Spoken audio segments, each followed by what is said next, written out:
Bonjour à tous et à toutes. Matin, on a essayé de parler. Donc, nous salué tout le monde, spécialement professeurs, étudiants, élèves. Normalement, ça fait quelques jours que ouais, nous pas lagué des vidéos, ou pas recevoir des vidéos, donc ça passe. Donc, c'est parce que donc, nos étudiants occupés. Donc, par rapport à préoccupation, nous, donc ça vient de nous et un petit problème qui permet que vous pas qu'à joindre des vidéos. Mais maintenant, nous venons pour nous expliquer comment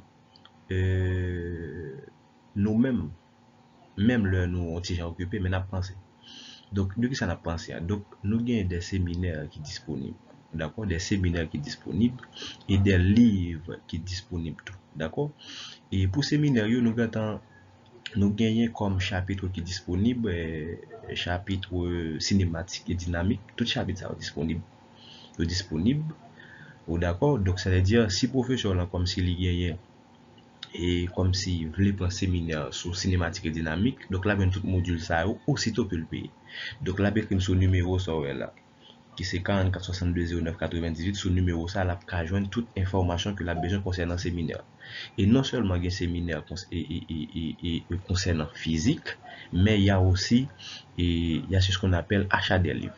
Donc, ça veut dire nous avons un livre NS4 qui est disponible, nous avons un livre NS3 qui est disponible et nous avons un livre mathématique NS4 qui est disponible. D'accord?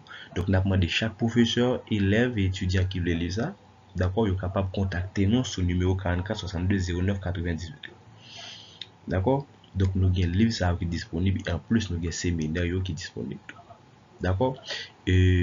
Actuellement, là, nous avons un deuxième chapitre dans le livre Star Physique. Le livre ça qui va prendre pour acheter. Donc, vous pouvez gagner des livres qui n'ont pas juste et noter deuxième chapitre là, mouvement dans les champs. Donc, nous-mêmes, pour nous, mouvement dans les champs, qui ça nous est, donc nous est et le mouvement des projectiles. D'accord? Le mouvement des projectiles, donc là-dedans, nous sommes capables de parler de chute libre verticale et non verticale. D'accord? Chute libre verticale et non verticale. Nous expliquons tout ça dans le chapitre ça. Déjà, nous avons un module disponible pour deuxième partie séminaire ça. Et deuxièmement, nous gagnons tout et livre qui est disponible. Ça veut dire nous pas travailler en fonction de livre. Si mon comme s'il choisit d'acheter des livres, pas un problème, mais comme ça tout, si un livre pour gain ou sur le séminaire, pas un problème. C'est-à-dire l'aime du livre pour là, il dit ça n'a fait yo dans l'autre livre.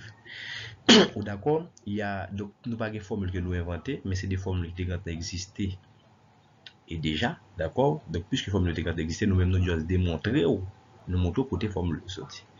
D'accord? Donc, pour tout le monde qui veut le séminaire et acheter des livres, vous êtes capable d'écrire sur 44 62 09 98.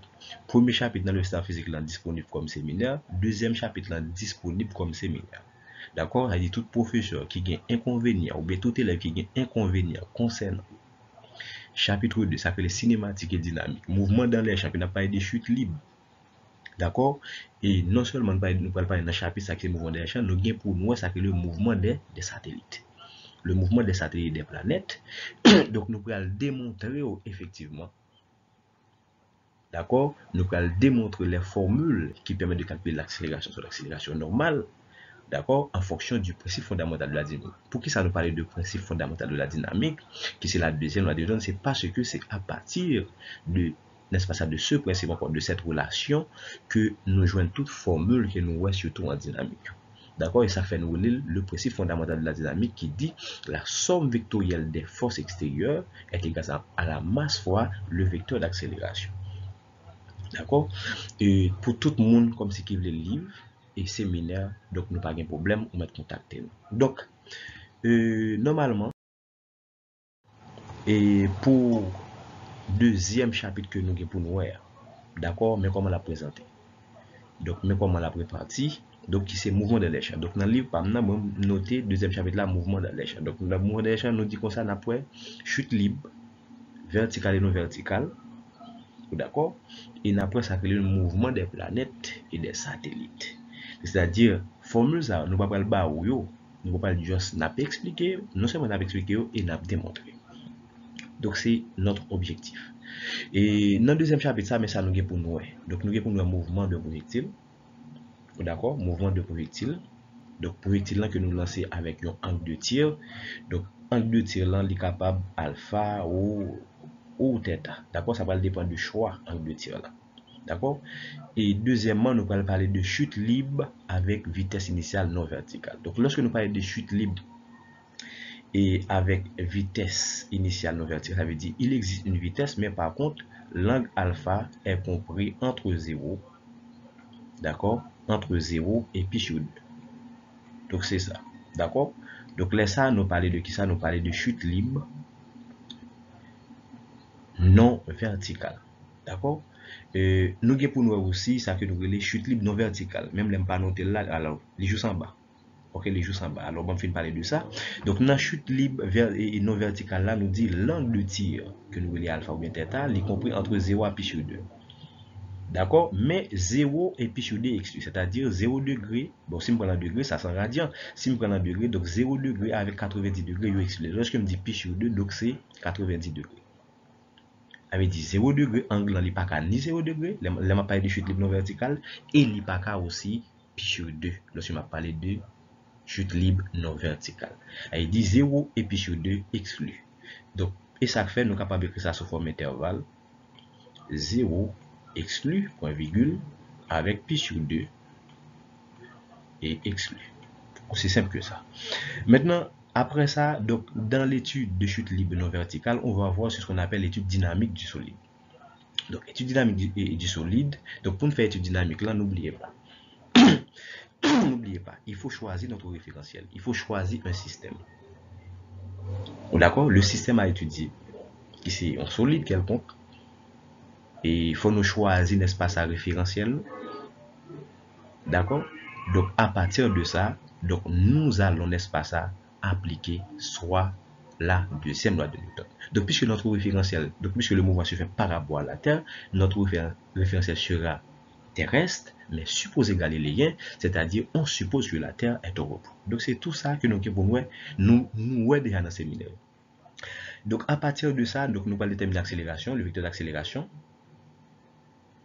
Donc, à partir de l'accélération, nous allons déterminer les coordonnées du vecteur vitesse. Et les coordonnées du vecteur vitesse vont donner, les coordonnées du vecteur vitesse vont donner, n'est-ce pas ça, les coordonnées du vecteur. Et alors, les coordonnées du vecteur accélération vont donner les coordonnées du vecteur vitesse. Et les coordonnées du vecteur vitesse vont donner les coordonnées du vecteur position. Et aussi, on va démontrer effectivement que lorsqu'il s'agit d'un projectile, donc là, la trajectoire n'est autre qu'une parabole.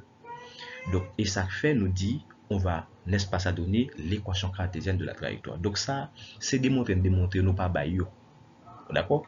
Et il y a ce qu'on appelle la flèche.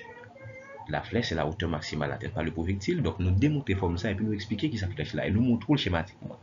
Et puis porter, et c'est la distance maximale horizontale atteinte par le projectile et nous démontrer formule l'entre. Alors, il y a un cas particulier que nous avons pour nous, surtout dans le cas de portée. Mais c'est l'influence de l'angle de tir sur la trajectoire du projectile avec une vitesse initiale constante. Donc, nous ne pas faire du relais. Donc, ça, c'est seulement dans les panneaux Karenza. Et il y a des problèmes sur lui. Il y a des gens qui ne peuvent pas résoudre le problème. Pour qui ça? Parce que il n'y a pas qu'on influence de l'angle de tir sur la trajectoire du projectile. Donc, lorsque la vitesse est constante. Donc ça, nous allons parler de tout ça. Il y a ce qu'on appelle aussi chute libre verticale. Il y a chute libre non verticale et chute libre verticale. Donc lorsqu'il s'agit de chute libre verticale, donc angle de tir là, donc là égal avec pi sur 2. D'accord? Pi sur 2. Pi sur 2. Donc nous allons expliquer tout ça. Et en fonction de ça, nous allons déterminer l'équation horaire. Donc à partir des équations horaires, nous allons voir ça que nous relais hauteur maximale et puis ça que nous les temps projectile là pour arriver au sommet de sa trajectoire. D'accord? À partir des équations horaires, donc 1, nous avons besoin de ça que nous relais temps projectile là pour arriver au sommet de sa trajectoire, et puis que nous TS, donc en fonction de TS, ça, nous prendre TS, nous porter dans l'équation Y de TA, donc pour nous joindre ça que nous relais hauteur maximale qui c'est la flèche. Donc mouvement des planètes, mouvement des satellites et des planètes, mouvement des satellites et des planètes. Donc mouvement des satellites et des planètes, donc nous parlons là-dedans la première loi de Kepler que nous les lois des orbites. La deuxième loi de Kepler que nous les lois des airs et la troisième loi de Kepler que nous les relations entre qui existait. Alors il y a une relation qui existait entre la période de révolution et le demi-grand axe. Donc c'est tout ça nous gain pour nous surtout, n'est-ce pas ça, dans ça que nous relais deuxième chapitre qui c'est mouvement dans les champs. Mais nous gain pour nous tout accélération. Et ouais, nous gain pour nous accélération, il y a ce qu'on appelle vitesse, temps de révolution, ou alors période de révolution, tout ça, nous gain pour nous parler de ça et démontrer formule. Et il y a une question qui est extrêmement importante, donc qui est posée très souvent. Alors, forme d'auto. Donc, lorsque vous commencez à faire pour et à bas examen dynamique en Haïti, donc Haïti grand pile difficulté, en pile professeur pour gagner, en pile élève pour gagner tout parce que il y a des bagages que nous pas faire. Donc, par exemple, si on dit qu'on démontre que le mouvement du satellite est circulaire uniforme. Donc, il y a une façon de faire. Il y a une façon de faire. D'accord? Donc, nous faisons tout ça dans ces séminaire. Donc, il dit tout professeur qui suit déjà deuxième chapitre là avec nous, yo pral wè ça, yo wè ça déjà. Alors, et actuellement là, nous sommes deux modules, mais nous sommes trois modules, parce que matin, nous sommes fait un module là, nous sommes trois modules pour séminaire, deuxième chapitre. Donc, actuellement, nous ici. Donc, après ça, quatrième module là, on va parler du mouvement des satellites. Donc, là-dedans, nous parlons premier, deuxième, et troisième là de Kepler. D'accord? Et la période d'évolution de satellite, donc ça nous dit ça déjà, nous allons parler de lui, et nous allons expliquer tout ça que nous les satellites géostationnaires. Maintenant, expliquer ce que sont les satellites géostationnaires. Donc, on va expliquer tout ça. Donc, c'est tout ça nous pour nous dans le deuxième chapitre, livre par nous qui c'est mouvement de l'air. Extrêmement important. Là, il dit tout professeur qui est intéressé ou bien élève qui est intéressé, contactez-nous sur 44 62 09 98. Pour nous finir, nous avons dit qu'il y a un livre disponible, achat des livres. Et achat des livres, donc c'est qui ça? Nous avons deux livres qui sont disponibles comme physique, c'est Star Physique, NS3 et NS4 qui sont disponibles. Et nous avons troisièmement Star Mathématique, d'accord, qui est disponible. Et c'est pour NS4 que lié. Et pour toute information, vous pouvez capable écrire nous sur 44 62 09 98 ou capable plus écrire nous sur WhatsApp. D'accord? Au lieu ou donc si vous pas WhatsApp, vous capable de. D'accord? Donc n'attendons. Donc si pour plus d'informations, donc vous capable écrire nous sur 44 62 09 98. Ça c'est notre numéro. Ça c'est notre numéro de contact. Donc vous capable écrire nous sur lui. Donc nous disons ciao ciao, pas laguer toujours. Et regardez vidéo nous, partagez vidéo nous pour nous capables de plus abonnés et pour nous capables plus encourager. Bonjour à tous. Bye bye.